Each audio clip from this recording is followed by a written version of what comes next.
اور بھی ایک دو جو ہے وہ ججز کی وہ تھیں، وہ صاحبزادیاں، ان کے بارے میں بھی بات ہو رہی ہے کہ یہ صرف اکیلی شانزے نہیں تھیں، وہ کار ڈرائیو کر رہی تھیں لیکن ان کے ساتھ ان کی کولیگز بھی بیٹھی تھی، وہ جو ججز کی دیگر ججز کی جو بیٹیاں وہ بھی ان کے ساتھ تھیں، جس میں ملک قاسم خان صاحب کی بیٹی کا بھی ذکر ہے۔ جسٹس ملک قاسم خان اس وقت اس کے جج تھے، لاہور ہائی کورٹ کے چیف جسٹس تھے آئی تھنک۔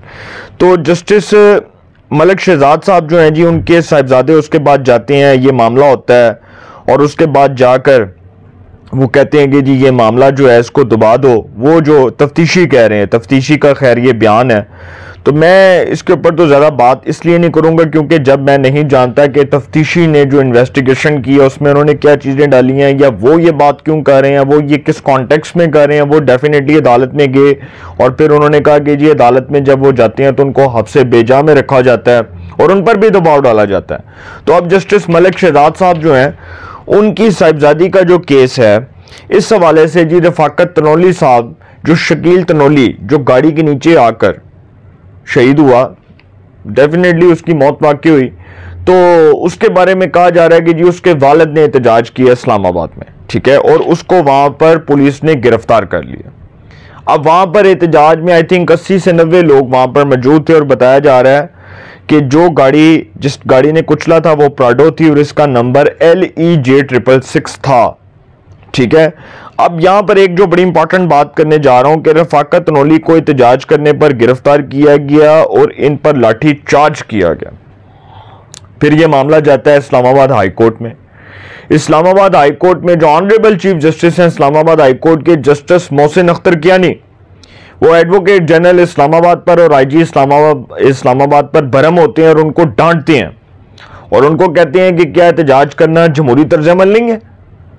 یہ کیسے ہو سکتا ہے کہ جی ایک شخص نظام انصاف کے لیے احتجاج کر رہا ہے اور اس کو آپ پکڑ کے جیل میں ڈال رہے ہیں؟ Who you are؟ آپ تو ریاست کے رٹ کو بھائی چیلنج کر رہے ہیں، ریاست کی اتھارٹی کو چیلنج کر رہے ہیں۔ اگر ریاست اتنی کمزور ہے کہ وہ اپنی رٹ نہیں منوا سکتی تو پھر لوگوں کے جینے کا بھی حق نہیں ہے، اس کا مطلب کہ پھر لوگ مر جائیں، خودکشیاں کر لیں۔ اگر ریاست اتنی کمزور ہے اور اگر ریاست کی رٹ کمپرومائز ہو رہی ہے تو پھر لوگ کہاں پر جائیں گے؟ نظام انصاف کے لیے در بدر کی ٹھوکریں کھائیں گے، نظام انصاف کے لیے جوتیاں کھائیں گے۔ یہ بات میں آپ لوگوں سے پوچھ رہا ہوں، بطور سٹیزن پوچھ رہا ہوں۔ لا انفورسمنٹ جو ادارے ہیں ان کا کام لوگوں کو انصاف مہیا کرنا ہے، یہ نہیں کہ 2 سال بعد یہ واقعہ آیا تو 2 سال بعد آ کے اگر ایک شخص پروٹیسٹ کر رہا ہے، ایک پیسفل پروٹیسٹ کر رہا ہے، تو آپ نے اس کو پکڑ کے جیل میں ڈال دیا۔ اس پر جسٹس میاں عامر فاروق اسلام آباد ہائی کورٹ کے چیف جسٹس وہ بڑا برہم ہوئے اور انہوں نے کہا، اسلام آباد ہائی کورٹ کے چیف جسٹس جسٹس عامر فاروق نے اس کیس کی سماعت کی جس کے دوران ایڈوکیٹ جنرل اسلام آباد نے آ کر بتایا کہ ایک FIR درج ہوئی ہے۔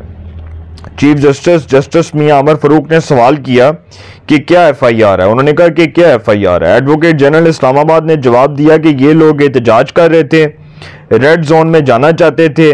جسٹس عامر فاروق نے سوال کیا تو کیا ہوا؟ کوئی دہشت گرد ہیں؟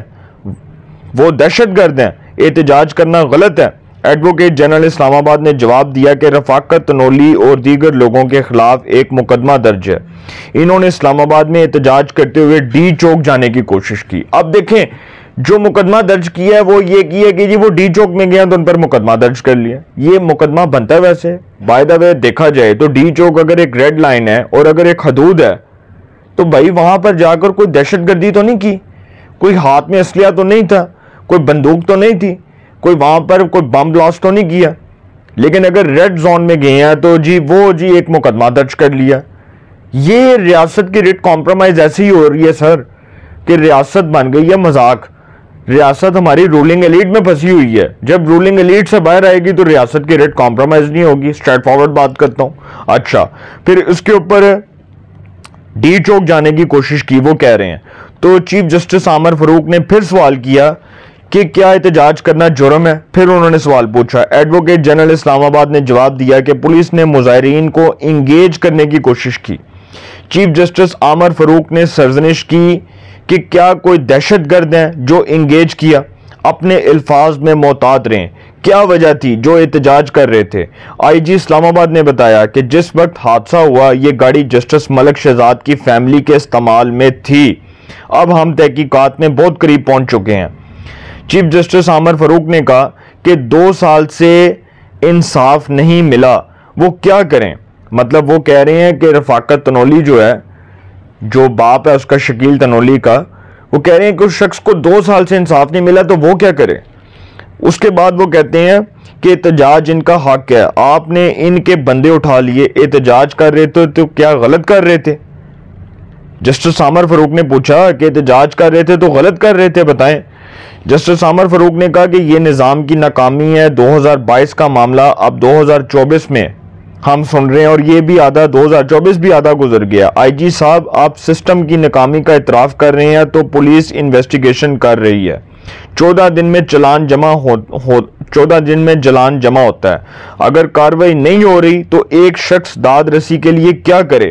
اب وہ احتجاج کر رہے تھے تو پولیس نے انہیں گرفتار کر لیا۔ خیر، بعد میں مذاکرات کامیاب ہوئے اور پھر یہ معاملہ رفع دفع ہو گیا، لیکن سر حضرت علی کا وہ قول ہے نا کہ کفر کا نظام تو چل سکتا ہے، ظلم کا نظام نہیں چل سکتا۔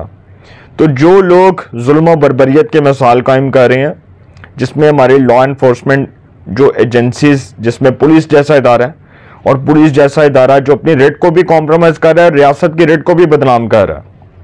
اور مزے کی بات یہ ہے کہ اگر ایک شخص اپنے بیٹے کے لیے انصاف مانگ رہا ہے تو کیا وہ غلط کر رہا ہے؟ ٹھیک ہے، اگر اس نے بات کر دی ہے تو وہ معاملہ رفع دفع بھی ہو جائے گا۔ جسٹس ملک شہزاد بڑے آنریبل جج ہیں اور ان کا بڑا نام ہے، وہ بڑے مایہ ناز ججز میں ان کا شمار ہوتا ہے، لیکن میں تو نہیں کہہ رہا کہ ان کو فارغ کر دیا جائے، حالانکہ ان کے خلاف ایک ریفرنس سپریم جوڈیشل کونسل میں دائر ہو گیا، اور اس پر سپریم جوڈیشل کونسل کیا کرے گی یہ بھی آنے والا وقت بتائے گا۔ اب جسٹس ملک شہزاد صاحب جو ہیں، ان کی بیٹی کا معاملہ ہے، بہتر تو یہ تھا کہ وہ محترمہ خدا کر کلیریفیکیشن دے دیتی، وضاحت پیش کر دیتی، ٹھیک ہے۔ یہ معاملہ 2022 کا ہے، اور 2022 میں یہ جب معاملہ ہوا تھا تو سرکاری ویگو ڈالا LEJ666 نمبر، جس کے نیچے 2 افراد کو کچل دیا گیا۔ شکیل تنولی، جس کا باپ رفاقت تنولی احتجاج کر رہا تھا اسلام آباد میں، اس کو پولیس پکڑتی ہے کہ جی تم ریڈ زون میں داخل ہو رہے تھے، تم کیوں ہو رہے تھے؟ لاٹھی چارج کیا۔ چلو ٹھیک ہے، اگر گرفتار کر لیا، مارتے تو نہ نا۔ مظلوم کی بدعا جو ہے نا سر، وہ کبھی بھی انسان کا پیچھا نہیں چھوڑتی۔ اس ملک میں پھر وہی بات کہ عدل و انصاف قائم ہوگا تو تب ہوگا جب ہم اپنے کرتوتوں سے اپنے آپ کو ٹھیک کرنے کی کوشش کریں گے۔ ہم نے سارا کچھ نظام انصاف کے لیے عدالتوں پر ڈالا ہے، عدالتوں کے دروازے کھٹکھٹاتے ہیں، لیکن انصاف قائم کرنا ہے تو سب سے پہلے اپنے اجتماعی کردار ٹھیک کریں۔ ایک شخص اگر انصاف کے لیے در بدر کی ٹھوکریں کھا رہا ہے، اگر وہ دھرنا دے رہا ہے، اگر وہ احتجاج کر رہا ہے، تو وہ اس کا پیسفل رائٹ ہے جو اس کو آئین اور قانون کے مطابق ملا ہے، جو اس کو بطور شہری کے اس ملک میں جینے کا حق ہے، اس کے تحت میسر ہے۔ اس کو آپ پابندی نہیں لگا سکتے۔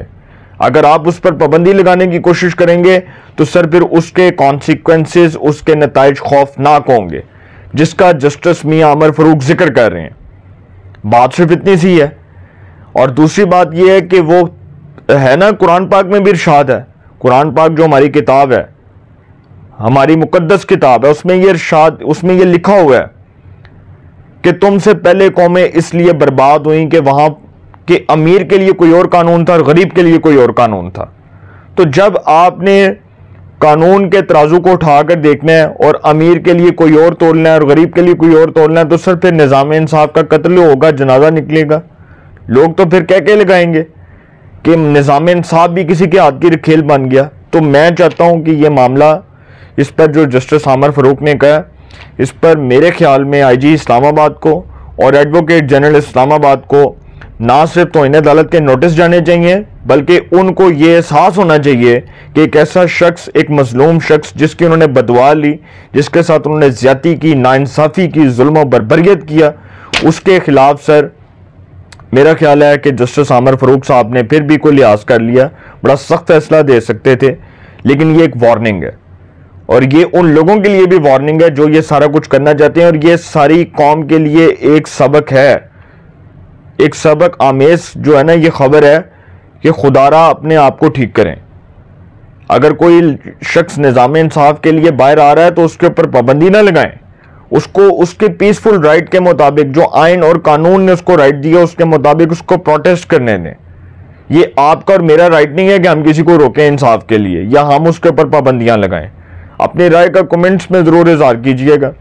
انشاءاللہ ایک نئے سیگمنٹ کے ساتھ پھر ملاقات ہوگی. اپنا بہت خیال رکھیے گا. اللہ نگہبان.